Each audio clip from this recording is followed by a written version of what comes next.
Right, today we have Chelsea from Petit Fours in the kitchen. What are we doing? We're going to be decorating some festive cupcakes and also doing a beautiful reindeer cake as well. Awesome, so what's the first step? So step one, we're going to start with the cupcakes because we want to do a special technique with them. So we're going to pipe a blob on top of each one. I'll do some and then you can do some if you like. Okay, hopefully I don't muck this up. So you'll notice that I just hold the piping tip and let it squeeze from underneath. Okay. Okay, we're going to go on top of those vanilla ones as well. Keep it nice and steady. Squeeze, squeeze and stop and then carry on. A little bit more icing, that's it. And we're going to do each one. Stop. Squeeze, squeeze, stop. And our next step is we're going to take this and we're going to invert it onto a tray. I've got some baking paper on there and we're going to gently press. We don't want to be too aggressive about it. Wow. So I'll do these 4 white chocolate ones first. So why this step? Because this allows us to get a nice smooth surface and it's a little bit wider than when we use our palette knife. Yeah. You tend to find that you get it never quite perfect enough, and this way that technique is solved. So I'm going to do these ones and pop them in the freezer and I'll leave you to do the rest.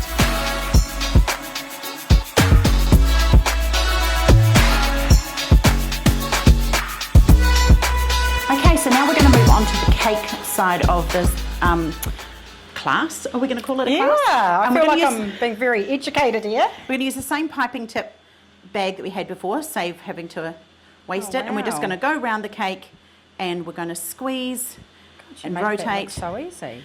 This is very easy. But we're just going to put it on, and there's probably not going to be enough in this bag, but that's okay because I've got some extra here. Chuck that on top. Now for the rest of this, we're going to use a palette knife and my favourite tool, an ice cream lid. Okay, it's what everyone has at home. I find they work really well on small cakes. They're a little bit of movement in them, so they work really well when smoothing out buttercream. We don't have to be too fussy about the top because we are going to be covering it all in additional icing. Now we're going to go into our smoother. Make sure our fingers are nice and spread. About 10 and 2, and we're going to spin. Just keep spinning. Just keep spinning. Just keep spinning. So I'm going to scrape that excess off and now you can have a go. Okay. So 10 and 2. 10 and 2. 10 and 2. About there, yep. And turning. Just keep spinning. If we keep moving while we're smoothing, it avoids those jagged lines that you find if you keep stopping and starting all the time. Cool, so then we're going to stop. Right, like this. And then we're going to look, where do we have gaps that might need a bit of help. So you can see here there's a little gap here. I'm just going to take a bit of extra icing and we're going to put that in there. We're just going to look around the cake. Is there anywhere else might need a bit extra? So we kind of had a bit of a lip around the bottom there. Make sure you follow Petit Fours on Facebook as well, because next birthday, I don't think I'm going to be making any cakes from now on. You do so much better than me. And we're just going to do that till we're happy with the finish there. And now you'll notice you have this lip around the edge. So what we want to do is pull towards the centre. We're just going to go around and take off that lip, making sure to wipe off any excess as you go. Now at some point you will have to stop. Smoothitis is a genuine cake decorator disease. Yeah, it would be. And so I'm going to have to make a decision about where am I going to call it. And I think it's going to have to be now. It certainly hasn't got big mountains like my icing would anyway. Yeah, so I'm going to call that, put this aside, and we've got a wet paper towel here, and we're going to go around the outside and take away all of that excess icing on the board. It is amazing what a difference to your mentality when you have a clean board. So what's the next step from here? So the next step from here is going to be to piping the fur, we'll call it. More icing, but we're going to give it a shape. We're going to pipe the eyes. We're also going to put the ears on, and I've got these super cute antlers that are made by the people who do our cake toppers. Okay, so now we're going to put the fur onto the cake. I'm going to use a 2D first and pipe a rose in the centre. That gives us a starting point, so we know where the front of the reindeer is going to be. And then we're just going to do them randomly on the top. When piping a rose, we're piping it like a letter E, so you're going to the right and around. I'm just going to do a few of those, and what we'll do then is move on to our next one actually. The next one is a 21 tip, so this is a little star tip. We're going to use this to create a slight downward V shape on the cake just so we have that more centered part. And then again, just random. I'm also going to create a little bit of a V in the back as well, but not quite so with the rose, so we know the front versus the back. Also got here a 4B star tip with some red, because we want to bring in a little bit of festive colour. So we're going to do that. We don't want to have too much, but I think that'll be enough. Again, just bringing in that festive feel. And we might put one in the back as well. Then we're going to go back to our brown, because we now want to start filling in those gaps. So I can do some little starbursts with the same rose tip, and it's just filling in gaps. Come in the back here.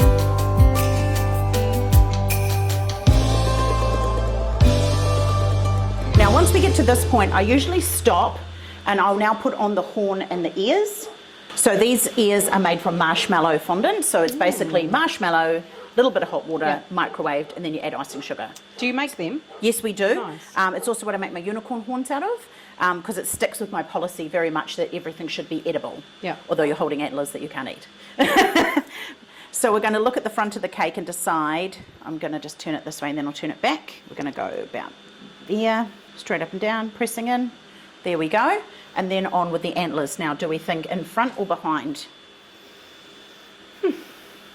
Maybe behind or just in the centre like that? Yeah, that looks good. So for this, it's okay to do one side, but doing the other side can be challenging. Yeah. So we're going to go on one side here, we're going to go over, and then we're going to go down, and then we go up. So we create that arch effect. Yeah. And if you want to be a little bit fancy, you can also add in a couple of extra lashes. Oh, you've got to be so. fancy. That's cute. I know, but then we repeat it in reverse. Yeah. And this is where we often get a second eye. Isn't quite the same. So I'm just going to turn it around so I can see. So we want to start roughly in the same place, going over and up. Oh, and then we're going to give them a couple of lashes. I'll turn that round. Does that look relatively that looks even? Great. Yes. All right. So we're going to finish this with a few little gold pearls just to add to the look. And this will tie back to some of our cupcakes that we're going to be doing shortly as well. And to finish this off to look like a Rudolph cake, you can add a little red nose. We're just going to squeeze with a round tip at the end. That is so squeeze, cute. stop squeezing, slight rotation. There you go.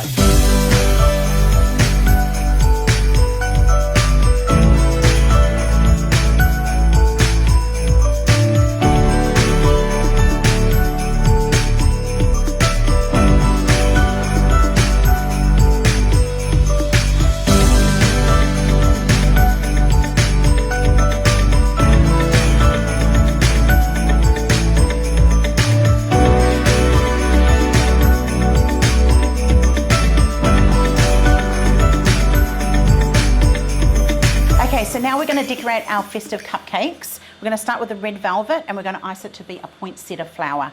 So it's very simple, only 2 piping tips, but it's the technique. Okay, so I'm going to ice 2 and then you're going to have a go doing 1, all right? Okay. So we're going to be using a tip, it's called a 366, and if you look at it this way, it kind of looks a bit like a fish's mouth. If we hold it this way, it looks a bit like a snake's tongue. Okay, we're going to hold it in the fish mouth position, lifting your cupcake, and we're going to go from the centre, we're going to squeeze, let it spread, and then pull away. The secret is to spread and then pull away. That's what you say now. Trust me. I know every flower is different. Hopefully I don't put you to shame. So it kind of almost comes a little bit like a spade from a pack of cards, that sort of shape of the round and then so out. pretty. And we're going to repeat it and do a second one. Oh, wow. Okay, squeeze, pull away, like so. So you make that look easy. Then we're going to take the smaller tip version, and this time round we're going to go in with some green and we're going to pipe in between. You have a little gap in the centre, and that is perfect for your gold sprinkles, like so. And there is your Christmas poinsettia. Squeeze, pull away. Oh. Don't have to be too aggressive with the pulling. Squeeze, yeah. Oopsie. Maybe you don't need to squeeze as hard either.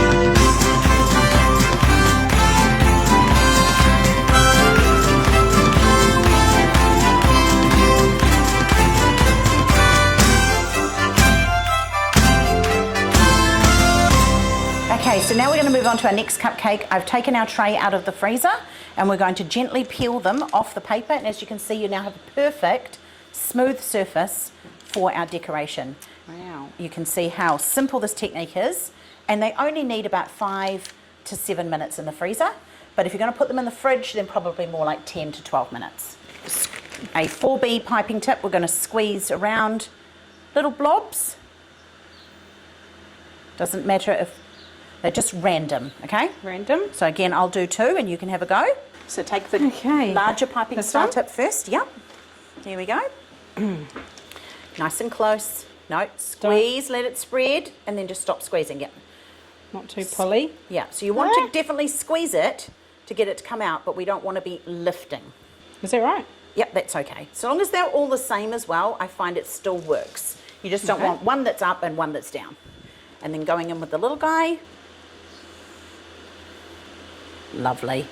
Okay, so this time around we have a piping tip very different than we've used before. It's called a petal tip. It's thin at one end and wide at the other.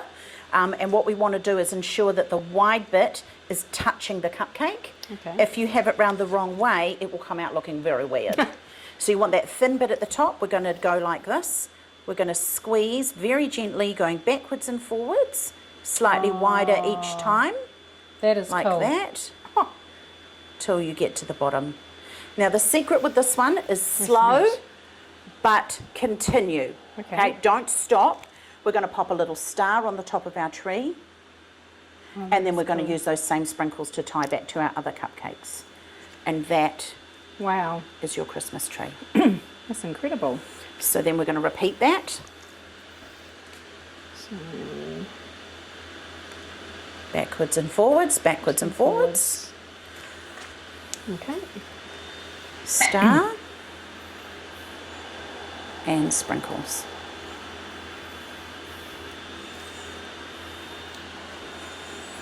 Okay.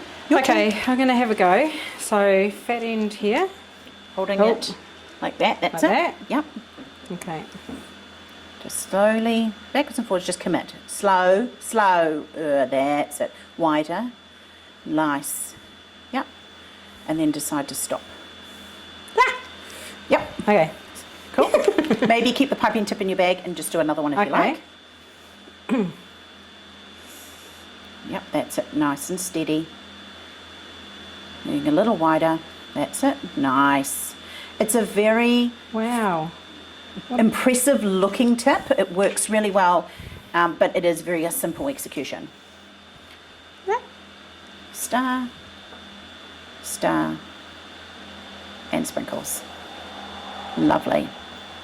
That is so simple but so cool. Effective, yes. And so you could do just a white cake and you could just put trees on it. Yeah.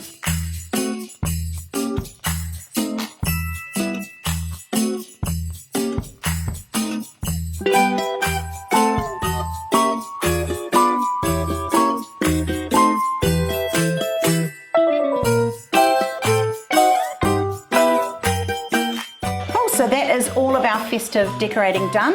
As you can see by doing the poinsettias, we've done the wreaths and the trees. We've brought in all the same colours that tie back to our reindeer as well, so it can look really great on your Christmas table and super fun. You can also, with this design, you can turn it into a unicorn if you want to be snazzy.